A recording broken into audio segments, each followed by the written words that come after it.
Mês de fevereiro, mês de carnaval. Venda de ingressos, venda de fantasias, pacotes turísticos, ansiedade. E o espiritismo? E a doutrina espírita como ficam nessa história toda? São apenas 5 dias em meio a um longo e extenuante ano de trabalho, estudo e sofreres. Por que não posso extravasar e me divertir um pouco? Rir das fantasias e das figuras um tanto quanto curiosas que desfilam por aí, e por aqui também. Por certo, muitos dos camaradas espíritas têm essas e outras dúvidas diante de situações como a do acontecimento do carnaval, que mobiliza todo o orbe terrestre. A codificação espírita não nos traz uma resposta direta para o assunto, como se Kardec tivesse perguntado aos espíritos superiores no Livro dos Espíritos diretamente pelo carnaval.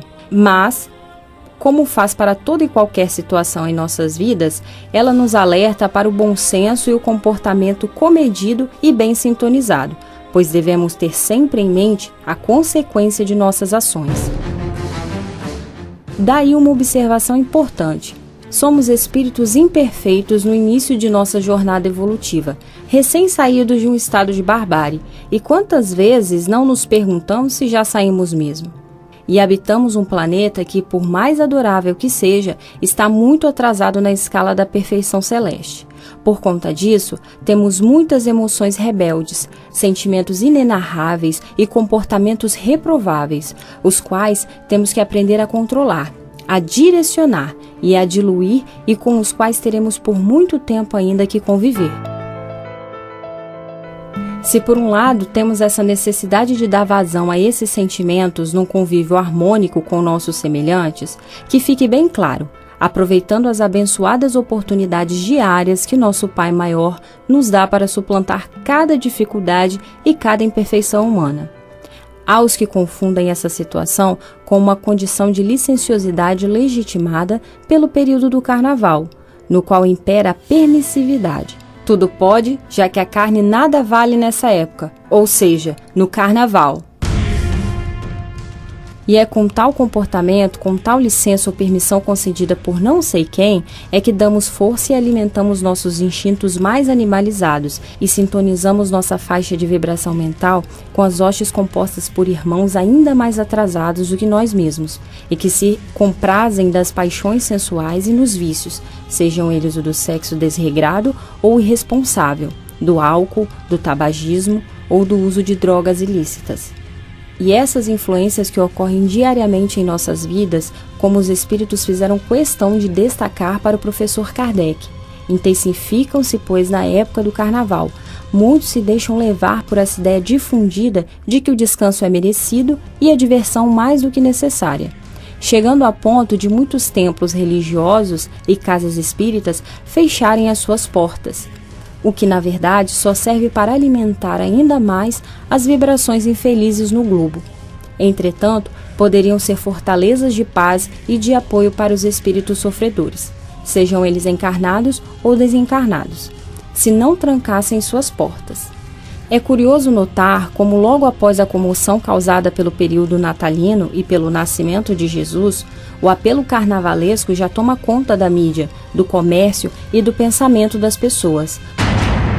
Nós, espíritas, temos em mente que nada é por acaso, e se a atmosfera muda, se o ar se torna mais denso nessa época, não é porque Deus tirou umas férias no verão e esqueceu de nós, mas porque nós nos permitimos ceder às influências, desprezamos as boas, colhemos as más.